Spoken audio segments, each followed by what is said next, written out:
สวัสดีครับวันนี้มาทำคลิปจุดตะเกียงเจ้าพายุ200แรงนะครับออกชีครับนัมเบอร์232 200แรงนะครับของเพื่อนสมาชิกเอามาทำระบบเนี่ยครับปึ๊บแล้วก็เอาหัวในเนี่ยมาใส่แอลกอฮอล์100ครับให้ชุ่มถ้าใครผูกไส้ไม่เป็นก็ย้อนกลับไปดูคลิปวิธีผูกไส้ตะเกียงเจ้าพายุนะครับทำไว้แล้วครับในถังเนี่ยตะเกียง200เนี่ยเติมน้ำมันก๊าซ700นะครับปิดฝาให้แน่นครับปิดน็อตปล่อยลมให้แน่นเอาสูตรออกมาชุบแอลกอฮอล์100ครับเพราะเป็นหนังแท้ครับ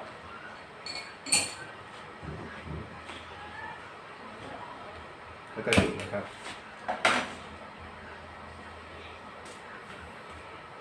เนี่ยครับตะเกียงเจ้าพายุน้ำมันก๊าซเนี่ยเป็นตะเกียงเจ้าพายุระบบลมนะครับทำงานผ่านหลักความร้อนเพราะฉะนั้นหลักต้องร้อนเลยครับเมื่อเราเริ่มจุดไฟเผาไส้มันก็จะค่อยๆดำค่อยๆดำจนดำไปทั้งลูกเลยครับ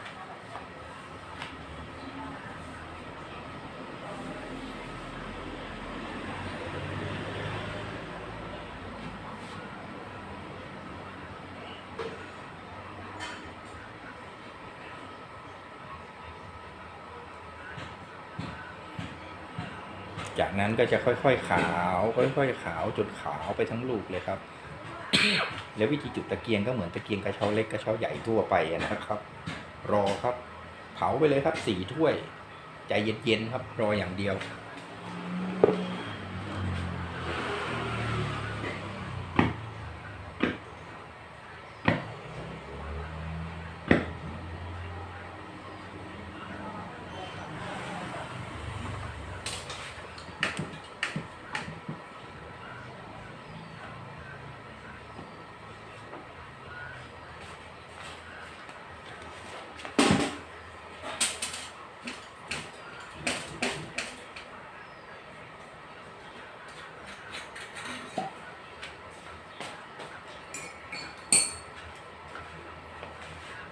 สูตรแอลกอฮอล์ก็มาใส่กระบอกสูตรครับ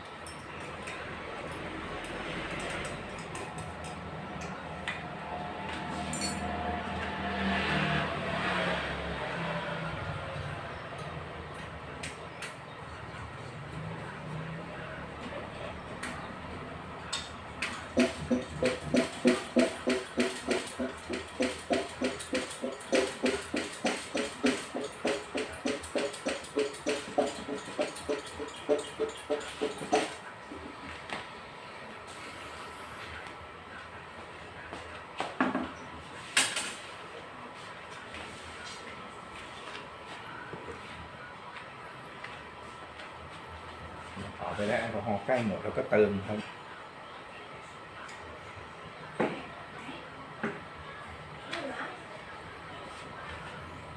ไม่ต้องรีบนะครับเผาไส้ให้หลักร้อนเลยครับ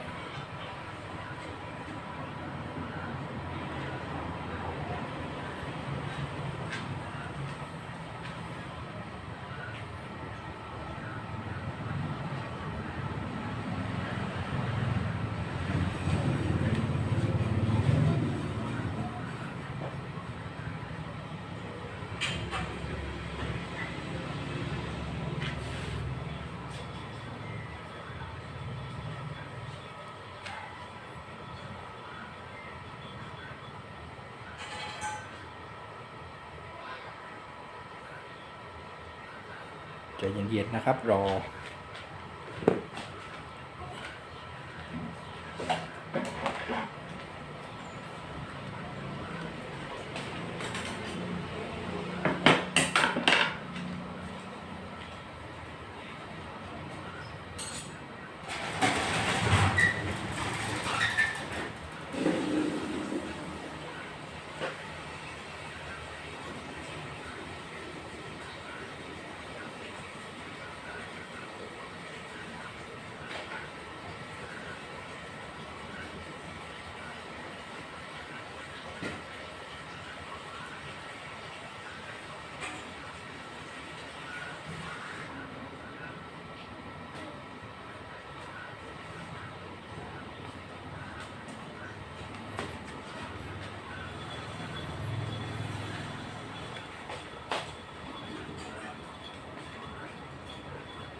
เติมก็เติมนะครับ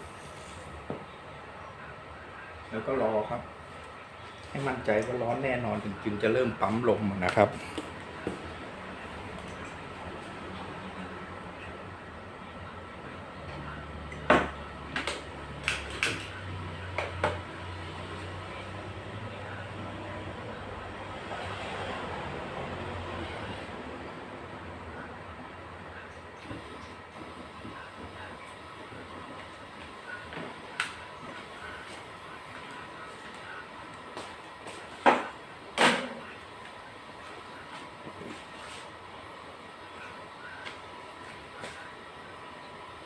ร้อนเต็มที่ก็เริ่มปั๊มลมครับ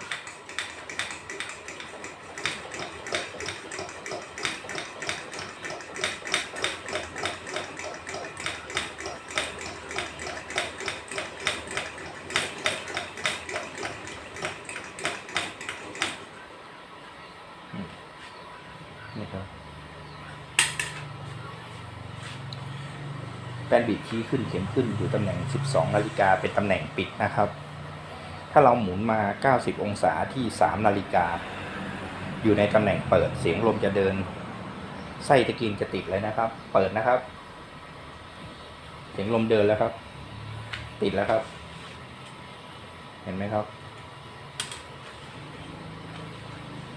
แล้วเราก็เติมลมครับ